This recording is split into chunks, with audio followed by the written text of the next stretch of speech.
Hey guys, welcome back. Last week we did burgers. This week we have 20-ounce bone-in ribeyes. So we'll get started real quick. First thing you're going to do is take it out of the pack. Right, again, like last week, right on a plate, right on a baking tray or what have you. A couple of paper towels, just pat the excess blood off it before you season it up. All right, so we've got somewhat of a dry steak. We'll season it. We've included a smoky steak rub with an accompanying recipe, so you can make it again. We got a nice crust on there. Now's a good time to start the barbecue. We'll let it heat up as high as you can get it. All the burners you can, as much surface area as you have. Just like last week, we'll test the grill. 5 seconds over the grill is not hot enough. 3 seconds is pretty good. I think that was about 3.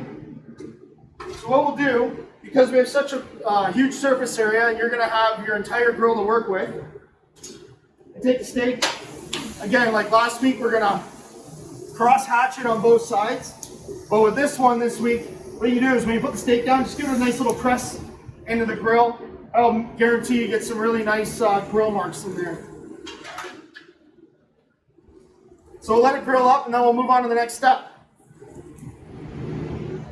Okay, so you can see we've got really nice grill marks on the one side. We're going to clock the steak, so we're going to just turn it 90 degrees. Again, a nice little press into the grill. Ensure that we get those nice grill marks on that side.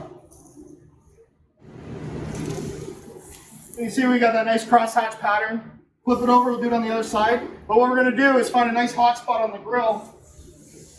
This time you're going to use your tongs. Just give it a nice little push into the grill again. Okay, so again we have a 20-ounce bone-in ribeye. As you can see, there's a nice piece of bone here, right? Your bone-in steak, so your porterhouse, T-bone, bone-in ribeye. Some people have the cowboy steak, which is a ribeye steak with a little bone. Some people have had the big tomahawk steak, which is the ribeye steak with the large bone. We're ready to turn it again. All that bone does, we're just going to add extra flavor. But what you have to remember is when you're cooking it and you're trying to get a temperature, an internal temperature, down around the bone is going to stay a little bit rare. It's going to take a little bit longer to cook because of the density of the bone versus the density of the meat. So now we've got a crosshatch on both sides. Last week we said knock your grill down to about 450 to 550 degrees. This time we want to go as low as possible. So right now you can turn off all the burners except maybe one on the far left or far right. Crank it all the way down to low. Open the lid. You want to get as much heat as you can out so we can move on to the next step. Next step, of course, is going to be an indirect heating style, where we're going to use as low a temperature in the barbecue as we possibly can. Ideally, you want to be like 225 to 325 Fahrenheit, and that's going to try and replicate as close to our cooking environment as we can here at the Beach Grove. So, unfortunately for us, we don't have a top grill and a lid like you guys have at home. So we're going to move this to the back oven where we can directly insert a core probe and watch the temperature come all the way through. Okay, so as you can see, we have our rationale set up, 250 degree internal temperature on the oven. We're going to a final temperature in the steak of 120 Fahrenheit. Right now we're at 106. 120 is a really good stopping point if you like medium rare. So what will happen is at 120 Fahrenheit, pull the steak off, put it on a plate, leave it alone 5 to 10 minutes. It'll rest up, it'll continue to cook, so about another 5 degrees over that 10 minutes.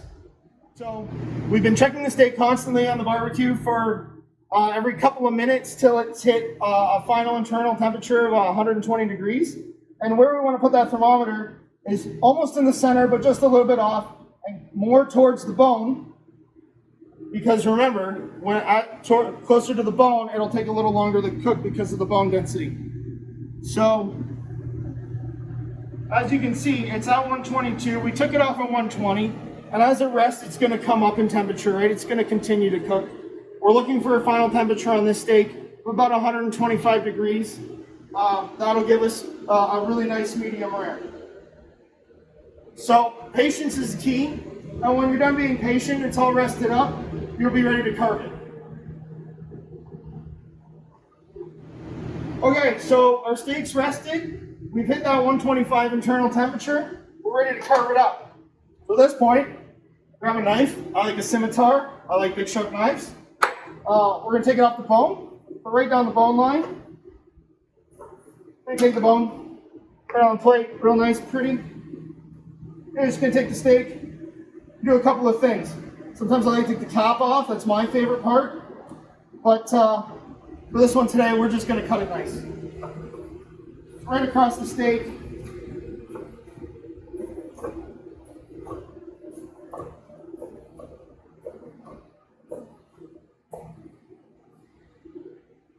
Real simple, slide the knife underneath. Lay steak down on your board. Fan it out for you. Finish it with your favorite salt, pepper, or as I like, a little house-made barbecue sauce to go with it. So there you have it. 20-ounce bone-in ribeye, cooked medium rare, 125 degrees internal, off the barbecue at 120. Little house-made barbecue sauce, some smoky steak rub, and we're all set.